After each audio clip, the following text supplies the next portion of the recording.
इस क्वेश्चन में कहा गया है कि two blocks of equal mass m are tied to each other through a light string and placed on a smooth horizontal table.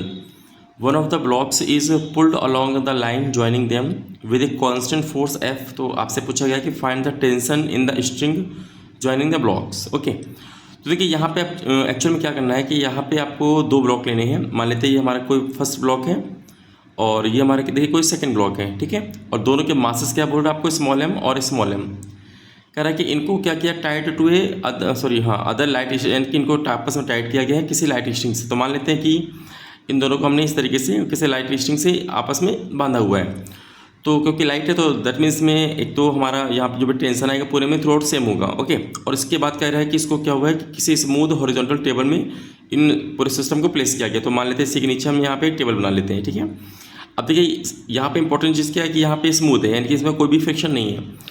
तो अब यहाँ पे बोला है कि इनमें से किसी एक ब्लॉक को पुल किया है along the line joining them, यानी कि देखिए ये जो आपने ज्वाइन किया आपस में इसी लाइन के अलॉन्ग इनको पुल करना है, यानी कि इसको या तो लेफ्ट में पुल करना है या तो इसको हमको राइट में पुल करना है. तो मान लेते चलिए हम इसको अगर लेफ्ट में मान लेते हैं कि इसको हमने लेफ्ट में पुल किया और कितने फोर्स से, तो कैपिटल F, ठीक है, क्योंकि आपको F यहाँ पे दिया हुआ है. अब अगर यहाँ पे देखिए इसको F से आप पुल करेंगे तो ये पूरा जो सिस्टम है वो क्या होगा, सेम एक्सेलरेशन से मूव करेगा, यानी कि जो एक्सेलरेशन इस M का होगा वो आपका इस M का होगा. तो क्यों ना ऐसा करते हैं कि हम पूरे सिस्टम का A निकाल लेते हैं. अगर पूरे सिस्टम का A निकालेंगे तो आप जानते हैं A क्या मतलब क्या, टोटल फोर्स आपने F लगाया हुआ है अपॉन इन दोनों ब्लॉक को मानेंगे तो यहाँ पे मास कितना हो गया, देखिए 2m हो गया, बिकॉज हमारी स्ट्रिंग का कोई मास नहीं है. तो इसका मास और इसका मास हमने आपस में ऐड किया. तो इसका मतलब कि इस ब्लॉक का हो या फिर इस ब्लॉक का हो या फिर स्ट्रिंग का हो, सबका जो एक्सेलरेशन हो कितना A आ गया. अब इसके बाद बोल रहा है कि भाई इस स्ट्रिंग में टेंशन कितना होगा, तो आपको पता है कि इधर आप पुल करेंगे तो इसके हमारी जो स्ट्रिंग वो टाइट हो जाएगी, है ना. अब अगर यहाँ पे टेंशन आएगा तो एक काम करते हैं, यहाँ पे टेंशन हम इस तरीके से दिखा सकते हैं और T मान लेते हैं दोनों तरफ सेम, कि ये जो हमारा स्ट्रिंग है इस वाले ब्लॉक को इधर पुल करेगी और ये स्ट्रिंग इस ब्लॉक को इधर वाले यानी इसको इधर पुल करेगी. तो इसलिए आप इसको डायरेक्शन दिखा सकते हैं.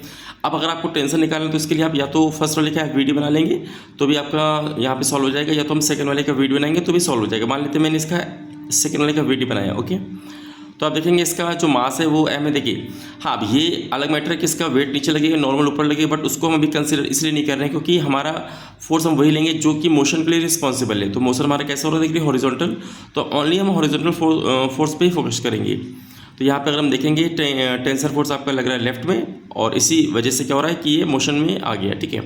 और इस पर कोई और तो फोर्स लग नहीं रहा, तो आप कह सकते हैं इस पर्टिकुलर छोटे से FVD के लिए हमारा जो F नेट फोर्स होगा वो होता है मास इंटू एक्सेलरेशन. और आपको देखो फोर्स की जगह कौन काम कर रहा है, टेंशन फोर्स काम कर रहा है, तो यहाँ पे T लिखेंगे.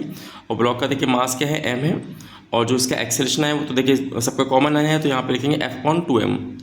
तो यहाँ पे M से M कैंसिल हो जाएगा, तो हमको मालूम चलेगा कि जो टेंशन फोर्स आया है वो कितना आ गया था कि F/2 न्यूटन आ जाएगा, ठीक है. अभी जो टेंशन फोर्स आया है ये आपके पूरी स्ट्रिंग में सेम होगा, यानी कि यहाँ से लेकर के यहाँ तक पूरे में जो भी टेंशन आया है वो आपको F/2 न्यूटन यहाँ पे आपको फाइंड हो जाएगा.